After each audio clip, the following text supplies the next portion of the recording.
had my my decibel or my silencer off of my Nishimura, and I was riding it around like that for about a week and a half now. It was pretty loud, and it hurt my ears a lot. It's actually nice putting on the silencer. It's a little bit more bearable. It's just not droning all the time in my head, and then my ears don't get deaf anymore, which is kind of nice.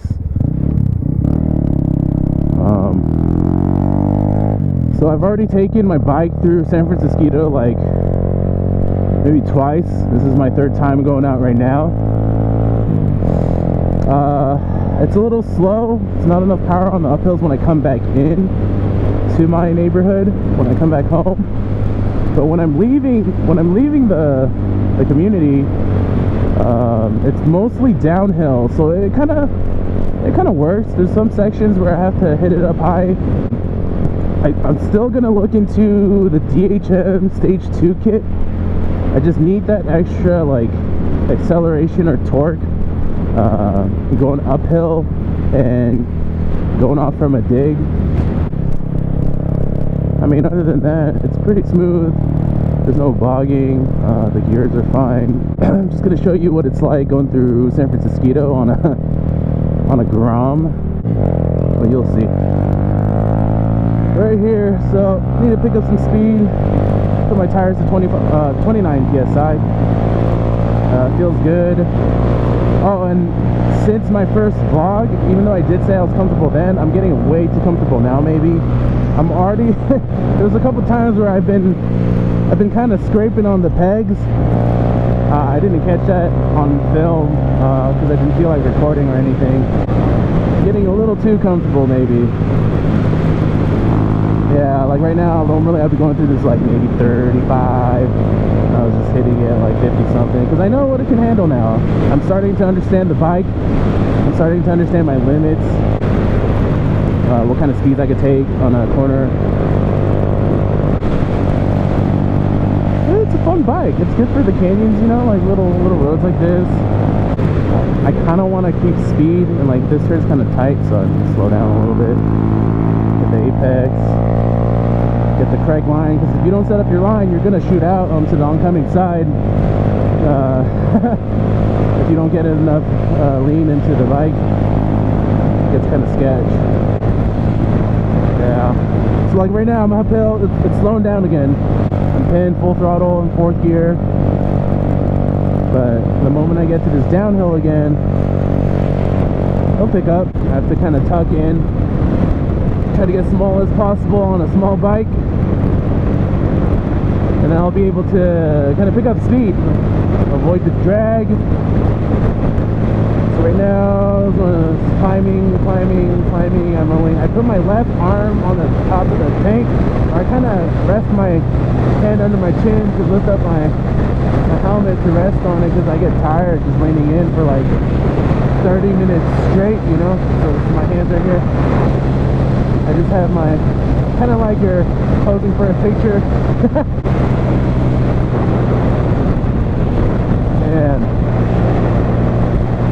And in this section, it's a long carousel.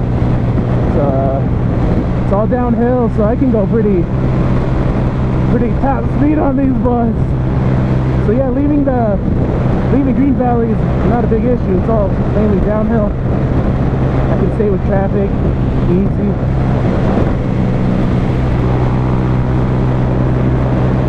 Easy. Right now I have my both hands on my bar right now. It's a little bit more tighter. Remember, I'm still novice, so I'm just gonna take it easy because there's like a late apex right there. So I gotta come wide and then shoot in again. Come wide, shoot in. And I can't imagine the guys on the super sports going like 100 through those turns. I don't get how they do it. They're literally parallel to the floor sideways. All their grip is on the sidewall basically of their tire. I don't know how they do it.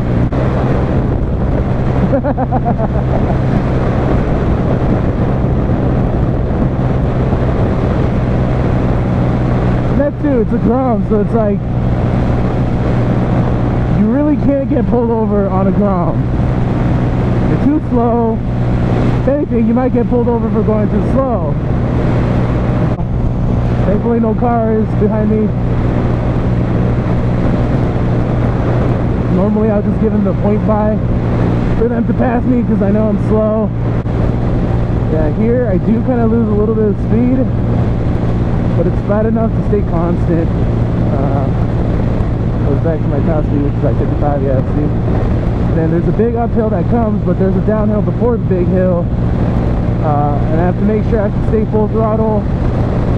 Man, but today's windy, or it's also because I have a backpack, it's probably catching way more drag.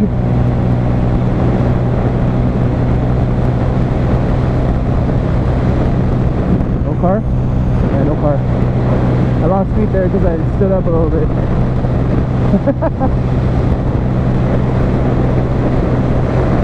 Yeah, that's why I just need to get at least the DHM Stage 2 kit.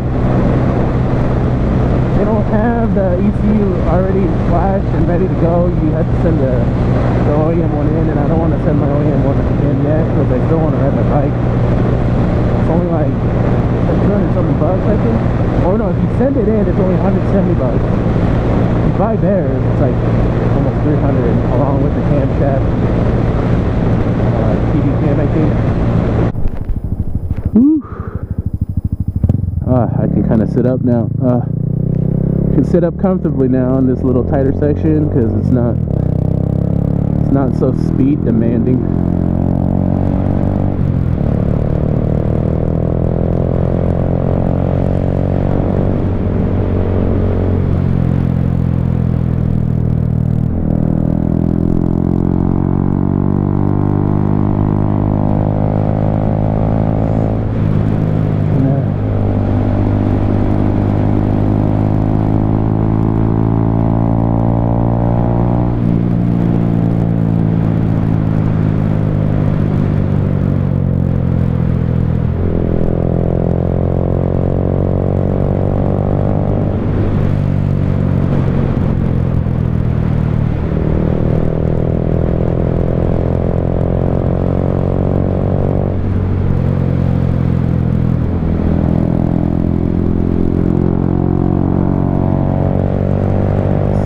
Pretty. Oh, look at the clouds.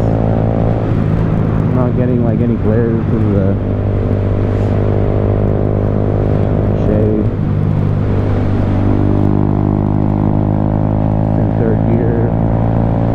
It's a double apex. You hit it straight, hit in, come out, throttle down.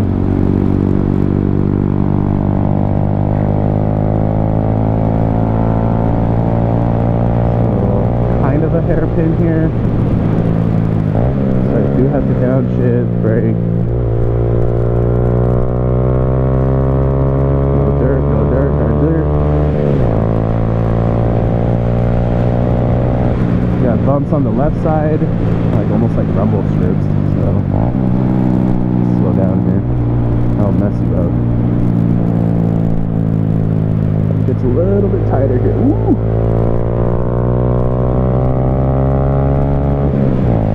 Some people go way too fast through here. That's why it's just one of those things where it's like, man, wrong place, wrong time. Just don't want to run into those kind of drivers, you know?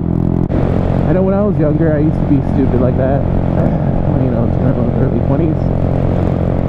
When I was getting into like driving cars, road racing, driving through canyons, you get reckless, you know? You get upset about little things here and there, so you just want to go rage. It's dumb. You don't want to do that. You know, no matter what you do, there's really nothing that's gonna satisfy you in life. To be honest, like even this, it's not something that really changed my life or anything. It changes my perspective. It changes how I view life and how I should appreciate it more. And when I do meet up with people, how you should cherish moments more instead of staying in your headspace sad because, like, once you realize, you know, like, I can go at any moment, you know, you're gonna go see Jesus. And even that, you know, I tell myself, do I really, you know, want to be in a situation where I end up going and then I meet, you know, God face to face, and he kind of looks at me and goes, like, you know, what did you do? What am I going to say? Oh, I was riding a motorcycle. I was having a time of my life. You know, this bike might came off as something for, like, self-indulgence. It could partially be that. I really wasn't going to get a bike at all. I just, driving the truck around, like, my budget wasn't working. Like, gas was like $400 a month, maybe more. If I drove out or just drove out of my community, it's immediately like $25-30 just going to the valley. If I go to LA, it's an immediate $50 or $55 or more, because I'm going to be moving around within LA. And at least for the time being, I just wanted to save gas, and I wasn't going to buy like a Tesla or anything, or just get like a hybrid car. You're already going to drop another 40 G's or 35 at most, you know? And I was thinking, like, what's something affordable that I can ride? That'll still save me gas, but keep me within the local, like when I'm commuting around in the local areas of like the valley and like Santa Clarita. And it was a Honda Grom. As a beginner, yeah. It's a lot safer. And that's where I need to kind of like let my ego, kill my ego actually. Just have an ego death situation every time I ride this bike. So I have like these I have like these judges in my head that tell me, you know, right and wrong all the time. You shouldn't think that way. You should appreciate, you know, what you have right now, and, you know, are you doing these for the right reasons? These are questions, man, that always just run in my headspace, which is why I mentioned how, like, sometimes staying in the headspace isn't good when you're around people. Like, you gotta shut that off sometimes. You gotta be present. You gotta appreciate people. You gotta show them, you know, just a good time, love, kindness, care, and most of all, you know, if you love God too, you want to share that. And I'm not trying to be a preacher or anything. I'm not perfect, you know. Just little increments of getting perfect. Just how we ride motorcycles. In the beginning, you suck, right? And you want to get better as a rider. You want to progress into better things. And that's how I'm treating the way I'm processing my headspace and my spiritual life. You know, you can't jump the gun and jump to a big bike. Butterfly again. Because you're going to end up crashing and burning and potentially dying. In the same way, you can't be so rushed, you know? And we're so tempted in our generation to just get things done so quickly, to get that immediate gratification. It's such a patient game in life, you know? That's with a lot of things. With people, you gotta be patient with everything. There's a process. Understand the process, and if there's resistance, that means you're doing something good. That means you're learning.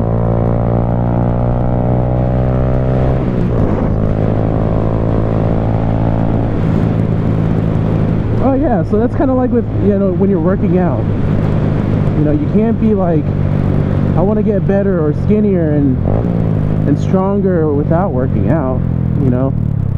And you have to put supplementary, like, you know, actions into that, which is like eating right, having a better diet, not eating crap, because then you won't see results. Also jiu-jitsu. I barely started jiu-jitsu recently, and it's only like, it's been like maybe 3.5 months. I'm doing the free trial runs right now. going to the open mat days on Sundays and stuff. It's a lot of fun, and what I like about it challenges you to not be so frantic, to kind of slow down. Yeah, it's like it's fighting, but it's something where it's more like a puzzle game, and there's a lot of respect involved with your opponent. That was weird.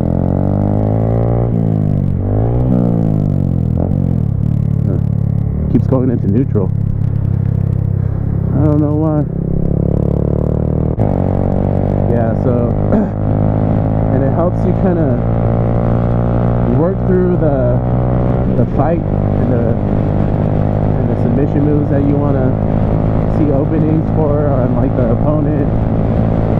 And it's humbling because there's people that are smaller than you. I'm like 6'2", 255 pounds. Man, and they will still get you. It's about rudimentaries, the fundamentals, being patient, calm, your breathing, and that's how you win. The same goes with life, right? The things that you do, the way you interact with people.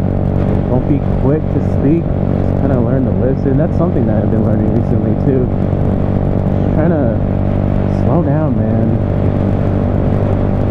Not saying be a robot or anything, or like be mindless, but it's good to think. It's good to always self-analyze, be critical enough so you're not killing yourself for it, and not, you know, condemning yourself, but just a good healthy relationship with your mind and your heart. Community is important. A lot of community stuff is important. Is that fourth gear? Oh, it's fourth gear. Yep, that's fourth gear. Alright, so I think I might go to Bodie Leaf. It's a coffee shop out here. It's like one of the only coffee shops that's actually pretty good. I'm not trying to go all the way to the valley to get some coffee or anything. Stay in SCV here. Yeah. Oh, another thing, I like ran into some old friends while riding, like this, and then they were next to me in the left lane. I said hi, you know, and like, you know, we lost touch over the years, and I think the last time I seen one of them was like almost 3 years. And what's cool is both of them actually that I ran into, they both used to ride. It's just they recently had to sell their bikes for other reasons, you know, life. It was nice because I just see them both lighting up because, you know, just because of a little hobby like this that kind of brings people together. But yeah, going back to running into the friends, you know, and reconnecting, and told them, you know, if you guys get the bikes, or sooner or later, we can go riding. And right now, and at least in my community, I have like one other friend that rides, and he's like a stunt rider, but I'm more of a new rider, and then he does more stunt stuff, so it's kind of hard for me to just go hang out. But I mean, doesn't mean he can't ride, you know? So we ride. Or we haven't ridden yet. I didn't get to ride with him yet. He's the one that got me into it. He let me ride his Grom, and I was like, I fell in love with it. I was like, I gotta get one. And so it was that. I was enjoying it, and then also saving gas. That's why I got it. Yeah. Probably end up doing a video for that. Show you guys what goes on with the stunt guys, because they got some balls. Amazing though. Trips me up the way they're able to move and maneuver like their bikes around, doing like donuts. These tricks, I don't know what they're called yet. Obviously there's wheelies, there's like the stoppies where they kind of like stop in the front wheel, and then they make it lean forward almost like you're gonna high side or like fall over. But it's crazy. It's stuff that you'll see in the movies. Valencia Frontier Toyota. I actually used to work there I worked there for about like, I think 3 years, and then I left and I went to a body shop. Learned a lot. That's why you get into these things, you know. It's a little different. People like me, like gearheads, a lot of guys that like motorsports, that work around, or that did work or are working around it. It's inevitable. Gonna like cars, gonna like off-roading, gonna like, you know, motorcycles, gonna like speed. But here and there, you lose a couple friends, and you eventually like tell yourself, maybe it's a bad idea to go crazy now. Maybe I should calm down, because I need to take life a little bit more seriously. And that's what kind of happens. Some people still go for it. I mean, by all means, go ahead, you know.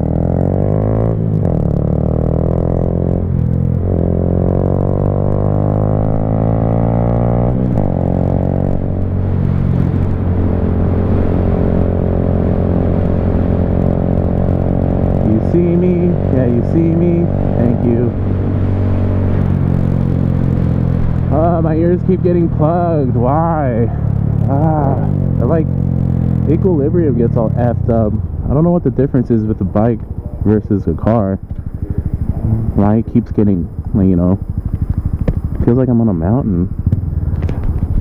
I can't pop my ear.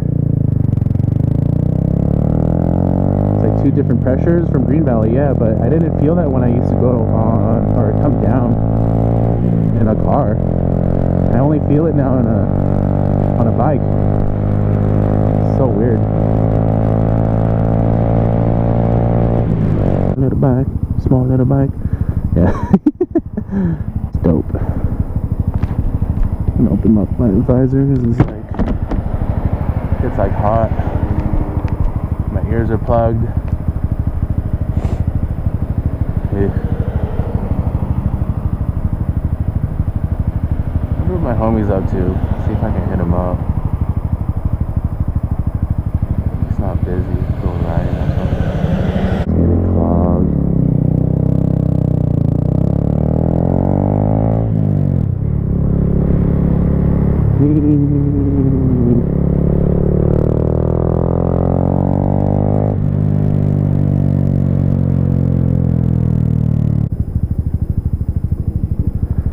Just so they don't run me over. Da-da-da-da-da-da. Just so they don't run me over. Yeah, I've seen some videos where there's just like a stop. A biker was stopped in an intersection, and then someone coming in hot from behind. It's like, how do you not see the biker? And they just end up just hitting them or rear-ending them, and just the guy goes flying, and I'm just like, ugh, so scary. Does this turn into a left turn? I can't even remember. I think it does turn into a left turn.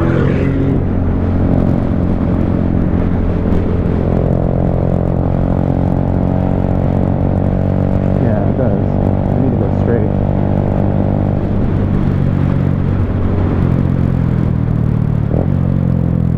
Ooh, I don't trust these people. I had to slow down. That was like orange zone. I'm learning from like this YouTuber thing. I am not gonna speed up there. 'Cause if I speed up and then someone just like turns in, and then I'm gonna end up running into them straight there, so I end up dying. Those are signs. So that's a great example. There's someone trying to turn left. You got two cars stop on my left lane. That's an indicator. Kind of like, hey, slow down. So I was not gonna zip right through that, or else, like, you never know. Some idiot won't see you. They'll turn left because there's cars in front of them, and then I'm tiny. And then instant regret, just death. So I just immediately slowed down. I was like, no, I'm not gonna zip through that, man. Whew. Though everyone was taking it easy. Thank God people here aren't impatient drivers for the most part. They kind of take it easy. But someone that doesn't see me will end up cutting me off, and then it's the end of it.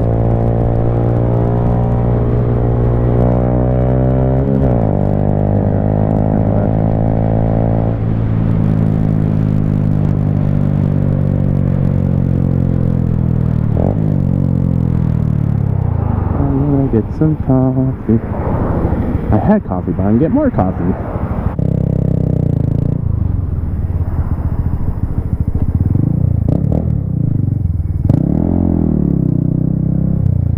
It's such a small bag, I can put it in that little spot. Such a small bag, I can put it.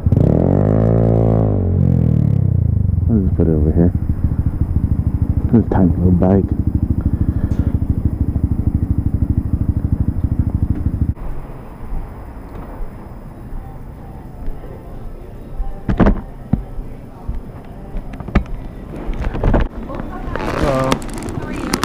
Good. Can I get a cold brew?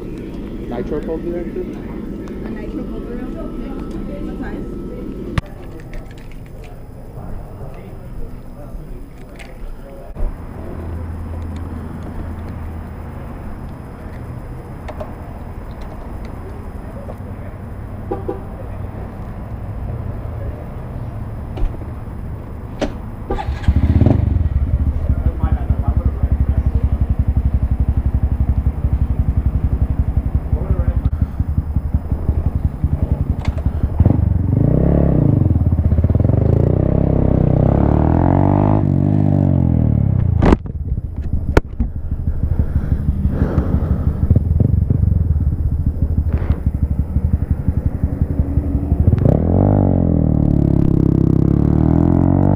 Tried editing, tried putting in my video, but I forgot to bring my charger for my MacBook, so now all I did was just import the footage. I can't sit there and edit because my laptop's gonna die. And so I just I'm about to meet up with Scott, an old friend, brilliant guy. Yeah, he does like fabrications. He works with kind of with Performance Filmworks, I think, but I know they're intertwined.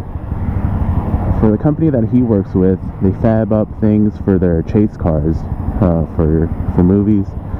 The crane operators and like the camera operators, they have like these cameras hooked up to these cranes on these dope Porsches, and then they catch footage of scenes for the movie.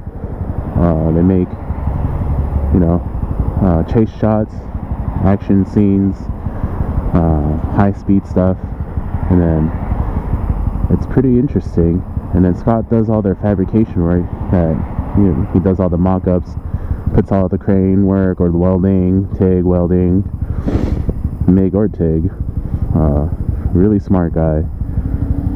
Yeah, I just wanted to meet up with him because I hit him up. I wanted to ask him like what his thoughts are, because I know he used to ride. He has like a, I think it's a R1. I can't remember.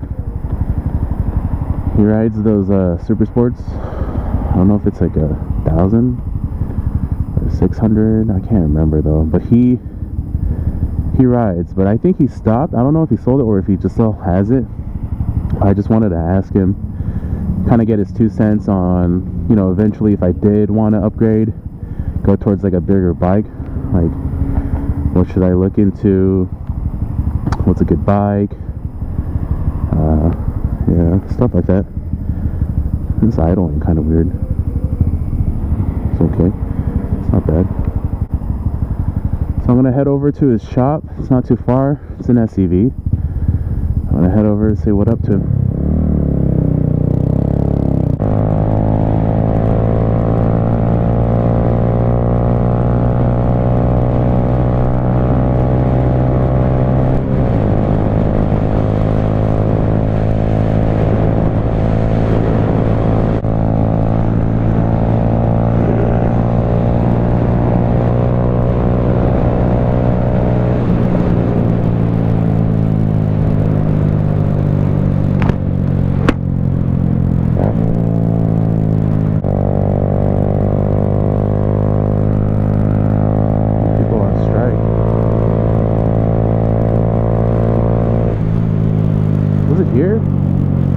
can't remember.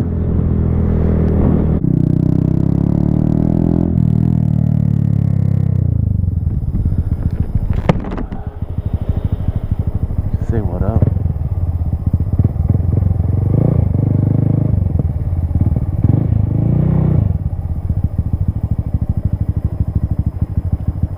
Is this it? Yeah, it is. It changed a lot.